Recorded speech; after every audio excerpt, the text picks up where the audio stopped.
This is a story that has stunned America. A small town in Michigan. A simple trip to the lake, 17 children who never returned to their parents. Search parties, the National Guard, divers, helicopters, not a single trace. Until 8 weeks later, when a fisherman pulled an object out of the water that changed everything.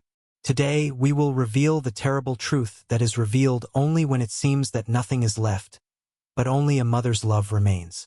It was a crisp, clear morning in early summer in a small Michigan town. A town where everybody knew each other's names and shared in both laughter and sorrow. The sun rose slowly over the rolling fields and dense clusters of maple trees, casting a warm golden hue on every weathered facade and neat front porch. Today, however, the town was bursting with extra excitement, for it was the day of a long-awaited school trip to the shimmering lake that lay on the outskirts of town. At precisely 7:30 a.m., a well-worn yellow school bus rumbled up the main street, its engine humming a steady, comforting tune like a familiar friend. The bus, adorned with colorful decals and a cheerful slogan proclaiming "Adventure awaits," had long been a staple of the community, a trusted chariot that carried excited elementary school students on countless excursions. The bus's interior was alive with animated chatter. 17 bright-eyed children, wearing the mismatched but lovingly cared-for uniforms of the local school, filled the seats with buzzing energy. Their faces glowed with anticipation and joy as they clutched little backpacks and pressed their noses eagerly against the windows, watching the town slowly recede behind them. At the front of the bus sat Miss Thompson, a dedicated and warm-hearted teacher whose gentle smile and encouraging gestures had earned her the adoration of both parents and students alike. She methodically checked the visitor list one last time before buckling herself in at her seat, whispering words of reassurance to those children who still clung to their jackets or fidgeted nervously. Next to her, Mr. Harris, the veteran bus driver with a kindly demeanor and a twinkle in his eye, nodded at each child as if greeting old friends. His steady hands gripped the wheel with the confidence of someone who had driven that very route for decades, sharing countless stories and forging bonds that transcended the boundaries of a simple school trip. Outside, as the bus pulled away from the bright brick schoolhouse, local residents gathered in small groups along the sidewalks and doorsteps to wave goodbye. Smartphones were raised high and photos snapped in a flurry of excitement, capturing the moment for posterity. Local news cameras, ever alert to the pulse of the community, captured the bright smiles of the children and the hopeful eyes of proud parents. In the family group chats that lit up on mobile screens across the town, messages of loving send-offs appeared. "Have a great time. Don't forget to come back safe. And enjoy the fresh air and the lake, my lovelies." These words, filled with warmth and the promise of an ordinary yet cherished day, were shared by parents as they watched the bus taillights fade into the distance. The trip had all the makings of a perfect adventure. At the lake, the children were expected to experience a day of swimming, games, and the simple festivity of nature's grandeur. A hand-picked escape from the routine of classroom life. The bus driver had even cheerfully announced on the intercom, "Next stop, Lake Serenity. Get ready for the best day ever." His voice, robust and full of promise, carried over the low hum of the engine, stirring the hearts of even the most reserved kids. Within the bus, the atmosphere was a tapestry of genuine laughter and pure excitement. Some children engaged in soft banter, while others whispered secrets about the mischief they planned to orchestrate by the water's edge. Ms. Thompson, ever the vigilant guardian, looked over her class with a mixture of pride and cautious affection, silently vowing to keep every child safe throughout this delightful escapade. Every detail, the bright red lunchboxes, the enthusiastic hum of radio music playing old favorites, even the distinct smell of the sun-warmed leather seats, spoke of a day filled with promise and hope. Yet, amid the jubilant scenes and the camaraderie that filled the bus, there lingered a subtle undercurrent that would, in retrospect, come to haunt the community. In one of the group chats that later lightened up on a parent's phone, there appeared a final message as the bus departed. A cheerful, routine text reading, "Have a nice day, kids. Be safe." Nothing overtly alarming was mentioned. No one could have fathomed that this ordinary farewell would become the last trace of normalcy that any parent would ever see from that bus. As the school bus rounded a bend on the outskirts of town, cruising along a smooth, open highway flanked by dense swaths of green and quiet streams reflecting an early summer sky, the children's excited chatter filled the air. Yet back home, as minutes turned into hours and the yellow bus did not reappear at the usual pickup point, a thin ripple of worry began to thread its way through the town's heart. Parents, who had expected the bus to return safely by early afternoon with elated stories and sun-kissed faces, started exchanging uneasy messages. The group chats that had once been bursting with enthusiastic updates soon grew silent, their cheerful tones replaced by an anxious cadence.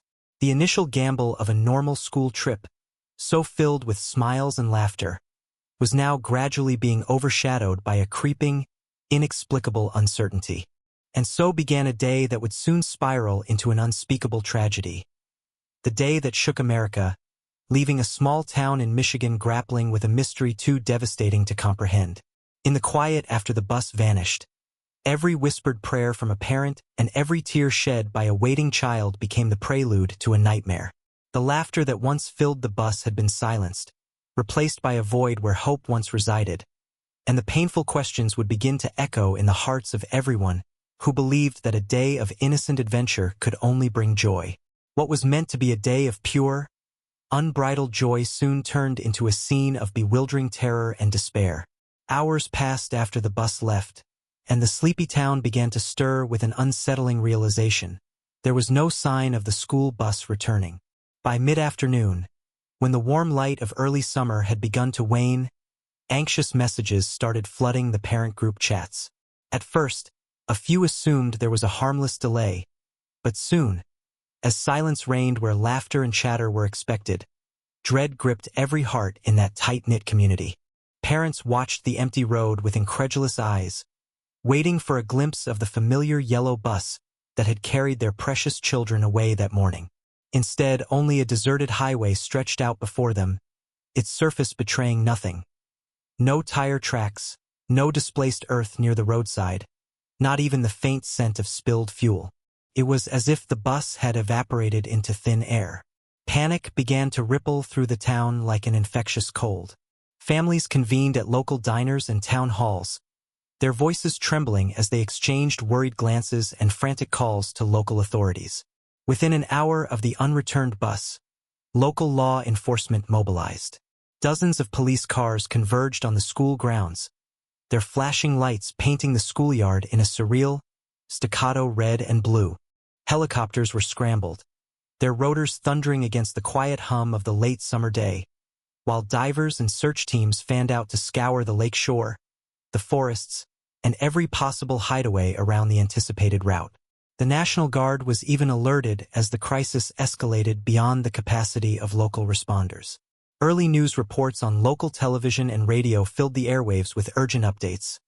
School bus missing, 17 children unaccounted for, flashed across screens, punctuating the calm of the community with words that none could ever have imagined. Witnesses reported seeing no sign of a struggle along the bus route. No overturned vehicle, no shreds of personal belongings scattered on the roadside. Nothing was found along the dark curved path that led to the lake. The absence of any clue added to the terror. Parents, once brimming with hopeful anticipation, began to tremble with fear and desperation. The mood in the town shifted from disbelief to numbing shock in a matter of hours.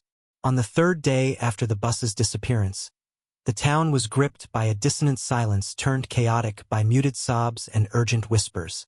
Roadblocks were set up along the highway as families and emergency responders combed every inch of nearby farmland, wooded trails, and deserted industrial sites. Divers plunged into the murky depths of the lake, their lights piercing the darkened water, but the lake returned only its cold, indifferent embrace and no tangible clue. Helicopters circled overhead, adding another layer of tension as they cast sweeping beams across the town's farthest corners.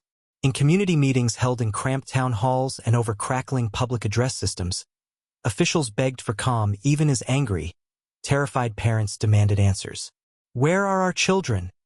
became the refrain whispered from every doorstep, echoing through tearful midnight vigils and chaotic street protests. Local media soon descended in droves. Reporters with somber faces and trembling hands documented scenes of desolation. A playground with empty swings swaying in the still wind, a bus stop forever silent, and tear-streaked photographs of worried mothers clutching faded posters of their missing children. Amid this turmoil, the police offered few answers. No skid marks on the road, no anomalous GPS signals from the bus, and no dashcam footage captured any striking incident. Investigators, baffled by the complete erasure of evidence, could only offer theories as chilling as they were inconclusive. Conspiracy theories and whispers of organized abduction began to circulate among the restless citizens, their minds desperate for an explanation to this unthinkable disappearance. Yet, even as the official investigation stalled, an undercurrent of disquiet intensified when, on the third day, one of the mothers received an anonymous message. The text was brief and cryptic. "Don't trust the official route." It vanished as quickly as it had appeared, leaving a lingering whisper of something hidden beneath the surface. A suggestion that perhaps this nightmare was not merely an accident but part of a far more sinister design. Although the police dismissed it as a likely hoax, that single message ignited an alternative spark of inquiry among a few brave souls. It encouraged a local journalist and a handful of community members to dig deeper, questioning aspects of the bus's route, the behavior of some officials, and inconsistencies in the area's surveillance. Yet official leads still remained frustratingly elusive. In the midst of the frantic search, the entire community recoiled with an unsettling mixture of desperation, sorrow, and anger. Flyers and pleas were posted on utility poles and doorsteps, displaying the smiling faces of the 17 children alongside tearful messages of hope. The stark contrast between the children's bright portraits and the current darkness gripping the town exacerbated the pain. Every parent was left haunted by the thought of an ordinary trip to the lake turning into an eternal nightmare. Hope, once a quiet whisper, became a desperate cry in the void, as families wondered how something so routine could end in such pure, unadulterated horror. The stage was set for an investigation that would challenge the community's deepest beliefs about safety and trust, making them confront uncomfortable truths about their environment, their local authorities, and perhaps even the inherent darkness that sometimes hides in plain sight. The day that began with joyful bus rides to a beloved lake had twisted into a mystery that shook America. A mystery whose dark secrets would only begin to unravel as more chilling clues emerged. In the wake of the bus disappearance, the town plunged into a state of collective anguish so intense that it blurred the lines between sorrow and fury.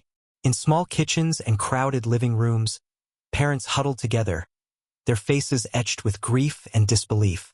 The soft murmur of whispered prayers and desperate pleas for help turned into anguished cries for justice. Every familiar corner of the town, once a place of comforting routine, now pulsed with an atmosphere heavy with loss and betrayed trust.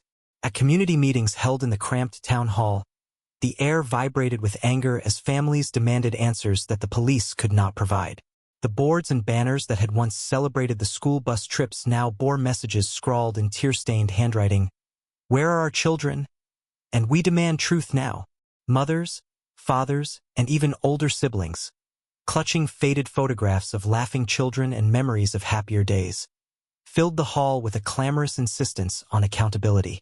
In this torrent of grief, every person present seemed to share the same silent question. How could 17 bright and innocent lives vanish without even a trace? One woman, whose piercing eyes betrayed weeks of sleepless nights and a heart brimming with despair, stood at the forefront of the protest. Mary Thompson, a mother whose own child had once hesitantly boarded that yellow bus with a hopeful smile, glared at the stern-faced police chief on the makeshift stage. "We trusted you to protect our children," she shouted, her voice trembling with both sorrow and righteous indignation. "We have seen no signs, no evidence, only your empty assurances.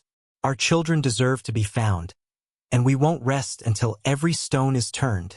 The fervor of her words galvanized many in the audience, and soon the town hall was filled with a chorus of voices unified by a single, insistent demand. Answers now, not tomorrow. Outside, on the streets near the elementary school, small groups of parents gathered in impromptu vigils. Their tear-stained posters and handmade banners flashed with messages like, "They are our children," and Don't let them be forgotten. The spectacle was heartrending. A multitude of hearts united in despair, yet burning with a stubborn resolve to uncover the truth. In hushed clusters, groups compared details. A discrepancy in the reported bus route, murmurs of a mysterious GPS glitch, and even the cryptic wording of that anonymous text, "Don't trust the official route," that a mother had received on the third day after the disappearance. Although many dismissed the text as a malicious prank or a desperate cry from someone equally lost, for a few it ignited a spark. To those parents, it hinted at a sinister undercurrent beneath the surface of the investigation, as if the truth was being deliberately masked by those in power. The local media, sensing the tempest of public sentiment, descended upon the town with a mix of skepticism and urgency. Reporters confronted officials, their cameras capturing tearful interviews and raw, unfiltered emotions. Headlines flashed across television screens: "Mystery deepens," "Missing bus," "Missing children," and parents' anguish over unanswered questions. Online forums and social media exploded with theories, some insisting that an abduction had been expertly executed, others daring to suggest that the route confirmed by the official report was manipulated. Suspicion began to spread like wildfire. Rumors whispered that someone close to the school, an insider operating under a veneer of respectability, might be complicit in orchestrating the unthinkable. In the midst of this spiraling chaos, one mother stood apart from the collective meltdown: Jane Rivera. Unlike many others who clung desperately to the official narrative, Jane's eyes held a stubborn skepticism that refused comfort in empty reassurances.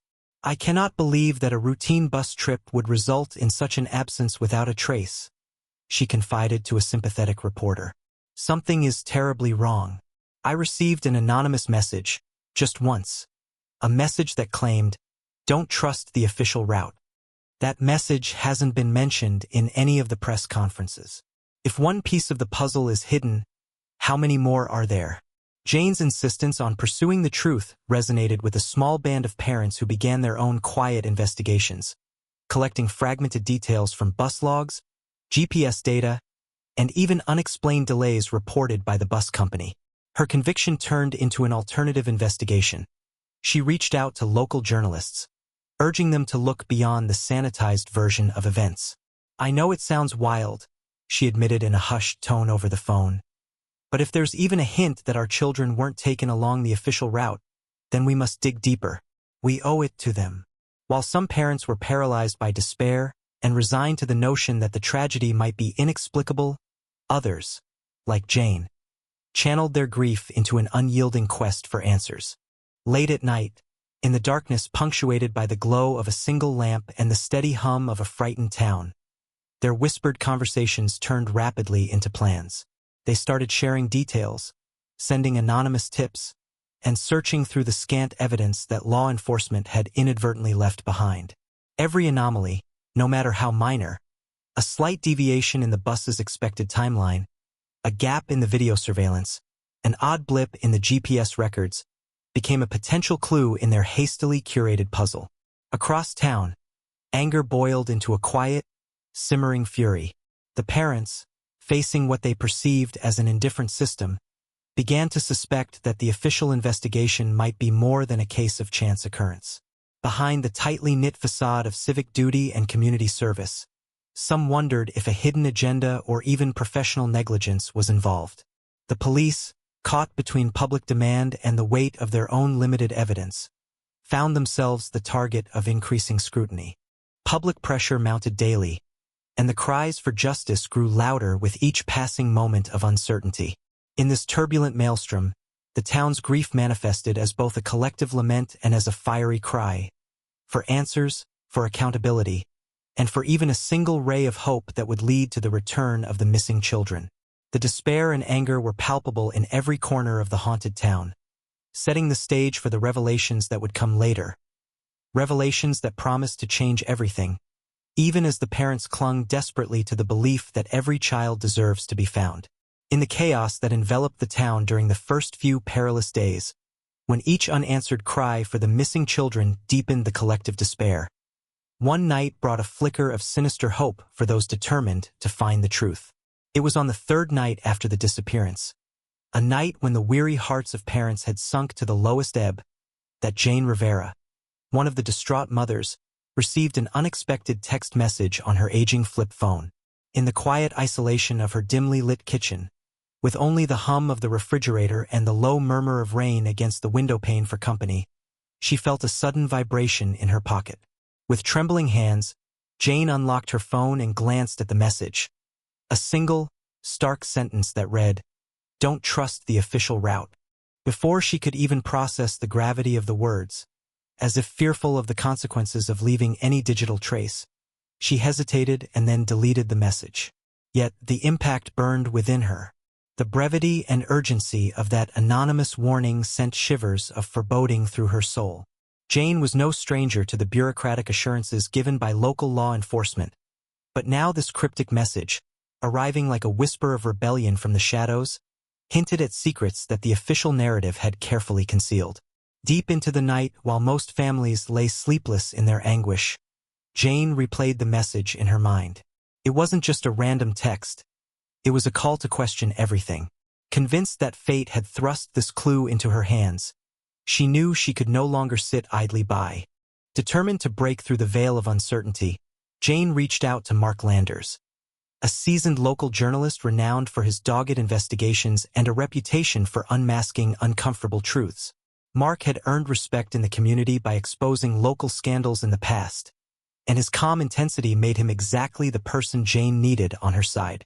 The next morning, in the stale light of an early autumn day, Jane met Mark at a modest diner tucked away on a quiet side street. Over cups of weak coffee and amid the clatter of early risers, Jane recounted the chilling details. The joyous morning when 17 children had set off on a school trip, the subsequent hours of frantic waiting, the escalating search efforts, and finally, the anonymous message that shattered any lingering trust in the official account. Mark listened intently, his brow furrowed as he scribbled notes onto a well-worn notepad. He confessed that while he had been covering the disappearance for a local paper, there were inconsistencies in the bus's timeline and route that few had dared to explore. Now, empowered by Jane's testimony, he was determined to delve deeper. Soon, Mark and Jane pooled their cautious resources. Under cover of daylight and with the watchful eyes of anxious community members, they obtained a printout of the bus company's GPS logs from a local technician who preferred to remain anonymous.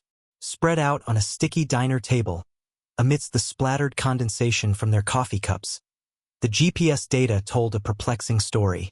The official route for the yellow school bus was clearly documented, a straight path from the town school to the lakeside picnic area that everyone assumed the bus had taken. But interlaced in the data, for a brief period in the early afternoon, was a deviation, a small, unaccounted-for detour that diverted the bus from the recognized path. Mark's fingers traced the unusual route on the printed map. It veered towards a densely wooded area near a little-known industrial park, before snapping back to the expected trajectory. "This anomaly might seem negligible at first glance," he remarked in a low, purposeful tone. "But in a case as convoluted as this one, even the slightest deviation could be the key to unraveling the truth." Jane agreed, her voice trembling but resolute. She recalled hushed conversations with other parents and local bus drivers, whispers about not all the bus's details adding up, and a vague sense that something had been orchestrated behind closed doors. As hours turned into days, Mark and Jane pursued the GPS anomaly relentlessly. The duo discreetly visited the bus company's depot, where an ex-employee, cautious yet sympathetic, revealed that internal audits had noted discrepancies in the travel logs, but those concerns were promptly dismissed by higher-ups. With each new conversation, the couple of investigators uncovered a tapestry of redacted data and unanswered queries that hinted at a deeper, more insidious manipulation of evidence. Was it merely a technical glitch, or was the bus's route intentionally altered to hide something unspeakable? Late one afternoon, while huddled over a flickering laptop in the sparse corner of a community center, Mark managed to extract raw GPS coordinates from the company's server. The data not only confirmed the diversion but raised a disturbing possibility. The detour coincided with a time frame when the bus, according to official statements, should have been on its direct route toward the lakeside. The excursion to the wooded area was brief, perhaps only 3 or 4 minutes. But it was long enough to be deliberate, to account for a stop or even a covert transfer. The realization sent a cold chill down Jane's spine. The anonymous message, now echoing in her thoughts, fused with the technical evidence to suggest that something had been concealed purposely by someone who was trusted implicitly by the school and the community. Word of their alternative findings began to ripple through a network of concerned citizens, slowly igniting a spark of hope mixed with suspicion. Many parents, embittered by the official investigation's inability to produce tangible clues, started to ask the uncomfortable question: what if our children were taken along that unreported detour? Could it be that they were never on the way to the lakeside picnic at all? Mark's investigation, bolstered by Jane's courage and the anonymous tip that had first set it in motion, was now challenging the accepted story. It wasn't just a rogue malfunction in the GPS system, it was a deliberate erasure, a recalibration of facts designed to protect a sinister truth. That night, as thunder rumbled in the distance and the town lay sleepless under an oppressive sky, Jane stared out of her rain-streaked window, her mind swirling with uncertainty. Questions mingled with the sorrow of lost hope. Who had orchestrated the diversion? And most painfully, were our children trapped in a nightmare far worse than any of us could have imagined? With a heavy heart, she resolved that the search for truth would not falter until every discrepancy was accounted for, every hidden detail exposed. The anonymous message, as fleeting as it had been, now served as a rallying cry in the murky battle between official narratives and undeniable pain. 7 weeks had passed since that fateful day, and the small Michigan town was now shrouded in a blanket of despair. What began as a tragic mystery had slowly metamorphosed into an unrelenting nightmare. Every day, the empty void where the school bus once rattled down the highway was a stark reminder of the 17 missing children, whose laughter was now replaced by silence. As the days turned into weeks, the official search efforts dwindled, not because the hearts of those involved had lessened, but because every lead had turned cold and every piece of evidence had vanished into obscurity. Government agencies had shifted their attention elsewhere, exhausted by the unyielding mystery and the impossibility of finding any tangible clues. The township, once vibrant with hope and daily banter, had fallen uncomfortably silent, with an undercurrent of panic and frustration palpably drifting through its streets. In local living rooms, families gathered with downcast eyes and heavy hearts.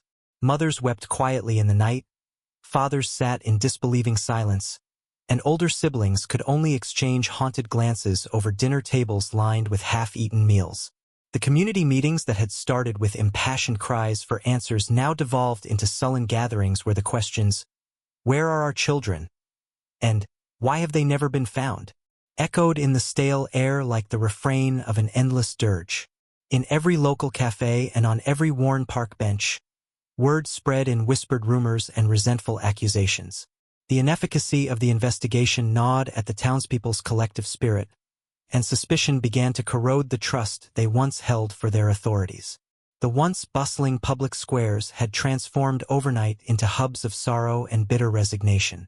In the corridors of the police department, tension was thick. Officers spoke in hesitant tones, and even the most optimistic among them found it increasingly difficult to mask their disillusionment. Meanwhile, the local media's desperate attempts to keep the story alive eventually gave way to tired headlines that rehashed the same questions with no new answers. Critics derided the police, and conspiracy theories flourished, fanning the flames of paranoia. Every unaccounted detail became fodder for speculation, from the eerie absence of any physical trace left behind by the bus to the inexplicable anonymous message that had once sparked alternative investigations. Yet for every theory that surfaced, the acceptance of the grim possibility that the children might never be found loomed ever closer. As the oppressive weight of uncertainty pressed down, the entire town teetered on the brink of hysteria.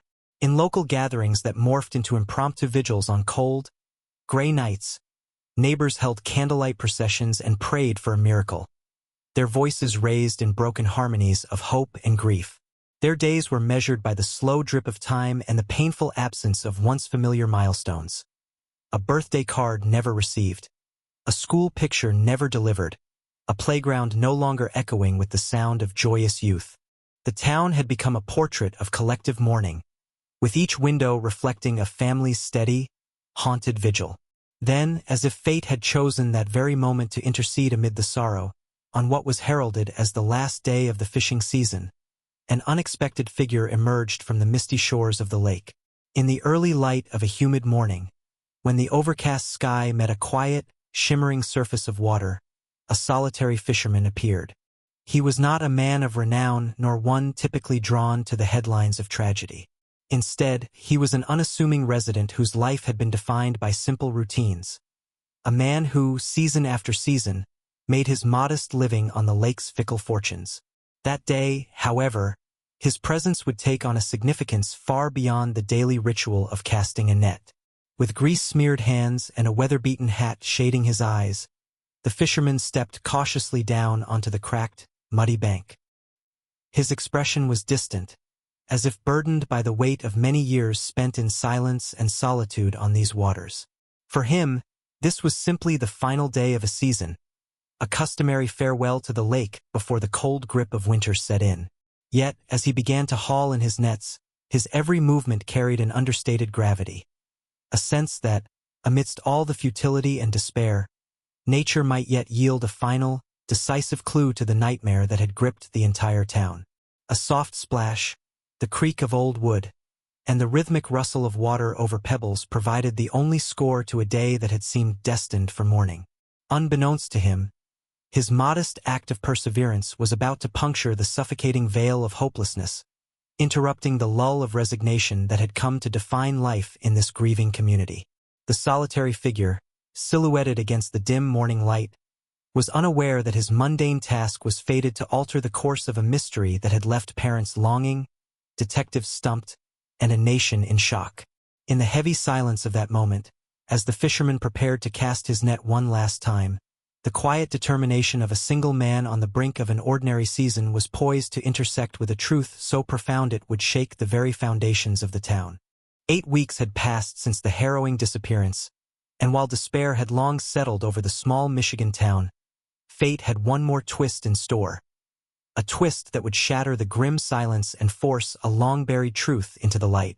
On what the locals had somberly dubbed the last day of the season, a solitary fisherman named Harold, known more for his quiet, steady life on Lake Meridian than for any sensational deed, set out on his customary routine. With a weathered cap slightly askew and his calloused hands gripping the net with the ease of decades on the water, he had little expectation that his day would end with a discovery capable of turning the entire investigation on its head. The lake, usually a placid mirror reflecting soft, overcast skies, shimmered irregularly that morning, its surface disturbed by gentle ripples and a sporadic drizzle that blurred the horizon. Harold's thoughts were as routine as his practice. Each season, he cast his nets with practiced precision, hauling in what the lake provided, largely fish and the occasional piece of old driftwood or bottle that history had discarded upon its banks. But as he began to pull in his net, heavy and unexpectedly tangled, his eyes caught sight of something distinctly out of place amid the usual debris. There, entangled with tangled weeds and slick, waterlogged twine, was a small, worn backpack. It was a child's backpack, its bright color faded by months submerged in murky water. The zipper was rusted and the fabric bore the unmistakable scuffs of careless handling. Intrigued and a little unsettled, Harold knelt on the muddy bank and gingerly freed the backpack from its aquatic prison. As he unzipped it, the smell of damp fabric and old water mixed with a sharp tang of something electronic emerged. In a waterproof pouch tucked in one of the compartments lay a small flash drive.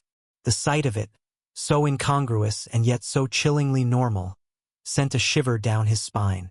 With the weight of an inexplicable premonition, he wrapped the backpack in an old plaid jacket, placed the flash drive carefully in his jacket pocket, and made his way back to his weathered motorboat, his mind whirring with questions. News of Harold's discovery spread quickly. A hushed reverence replaced the self-reproach and despair that had long gripped the town.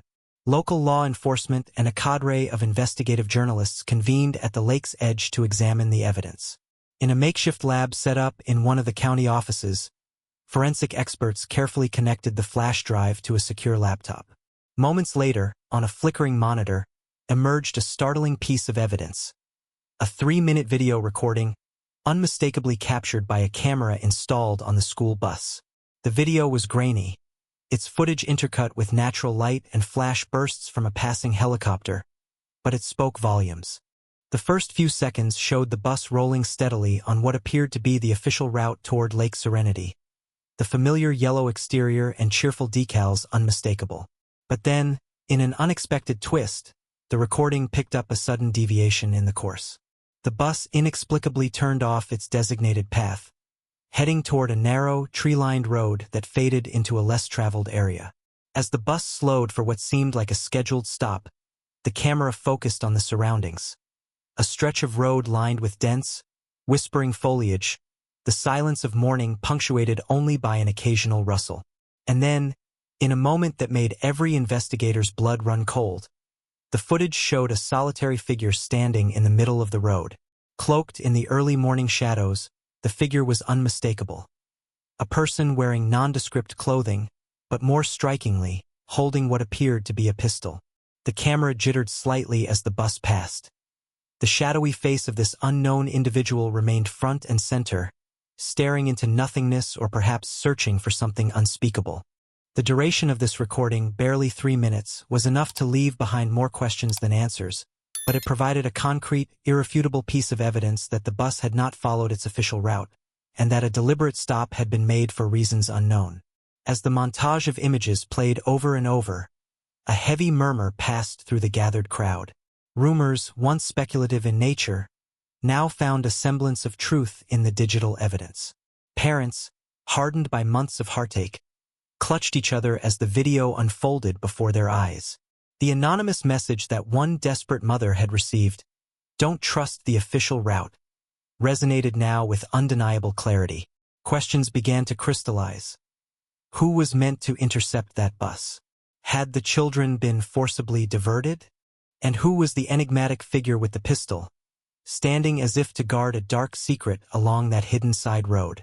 In hushed conferences that stretched late into the night, local law enforcement faced mounting pressure as investigators compared the flash drive's data with official GPS logs and surveillance records from the bus company. The revelation upended all previous theories. No longer could the disappearance be brushed off as a tragic accident or a series of unfortunate events. The deliberate detour implied not only premeditation, but also a deeply disturbing orchestration by someone with intimate knowledge of the bus's operations, a person entrusted with the safety of the children, or so it was believed. The flash drive's video rapidly became the centerpiece of an emerging new investigation. Television networks and newspapers splashed the shocking discovery across their headlines. Video evidence reveals bus detour, suspicious man on road. Public opinion, already boiling with grief and suspicion, now demanded accountability and justice. The town, which had grown numb from the protracted searches and unanswered questions, burst into impassioned debate and protest.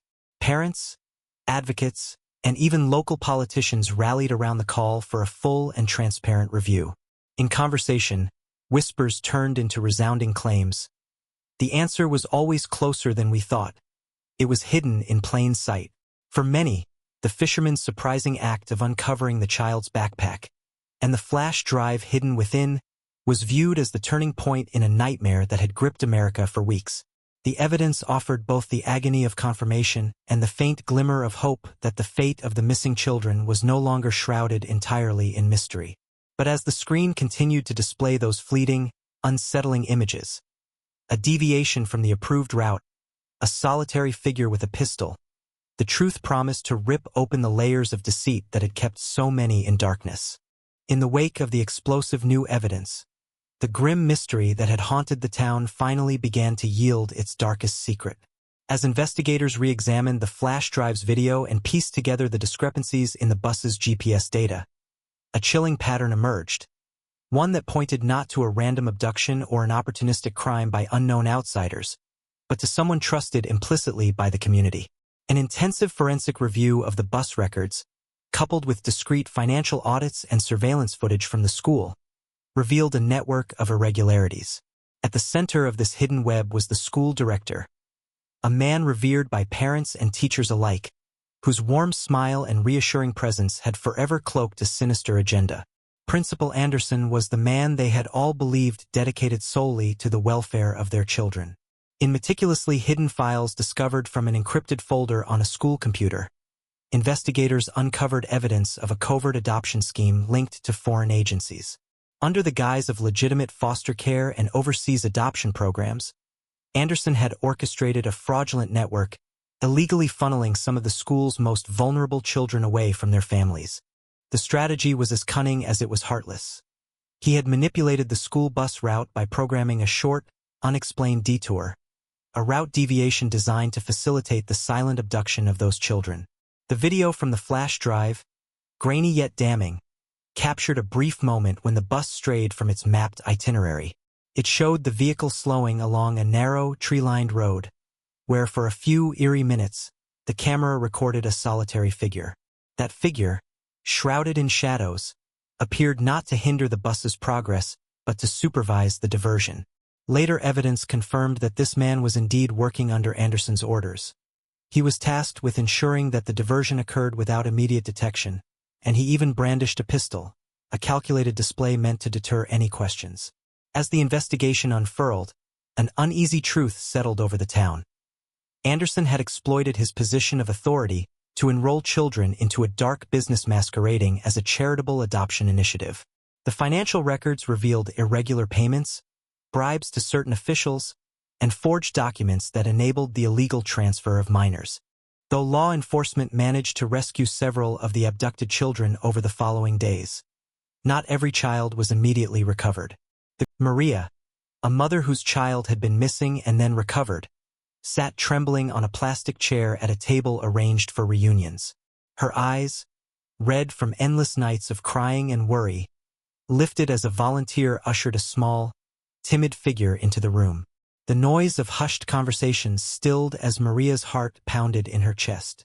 There, standing before her after 9 agonizing weeks, was her daughter, a slight child whose wide eyes held a mix of confusion, relief, and tentative recognition. For a long, suspended moment, they simply took in each other's presence.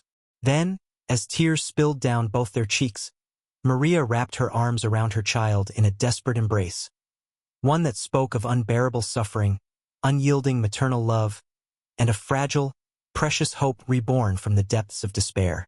The scene pierced the hearts of everyone present.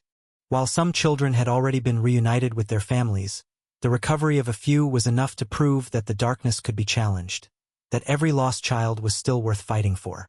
The revelation of Anderson's betrayal not only ignited national outrage and legal reform, but also forced a profound reckoning within the community. The town that had once been defined by its resilience in the face of inexplicable tragedy now learned that even the most bitter betrayal could open the door to change, transforming grief into the courage to seek justice, no matter how unwelcome the truth might be. In the months that followed, international authorities, emboldened by the recovery of the evidence and the testimonies of desperate parents, launched a coordinated investigation into the illicit adoption network. The case would unravel a complex web of corruption, with Principal Anderson's name at its grim center, a reminder that sometimes the ones closest to us are capable of the darkest crimes. And as new policies and safeguards were put in place to ensure that every child would be protected in the future, the loss and pain of that fateful day remained a solemn vow echoed in whispered prayers, that every missing child deserves to be found, and that the truth, no matter how painful, always finds a way to shine through the darkest shadows. Subscribe if you believe that this story is not merely about disappearance, but about how far the truth will go when fueled by heartache, because every child, every innocent life, deserves to be found.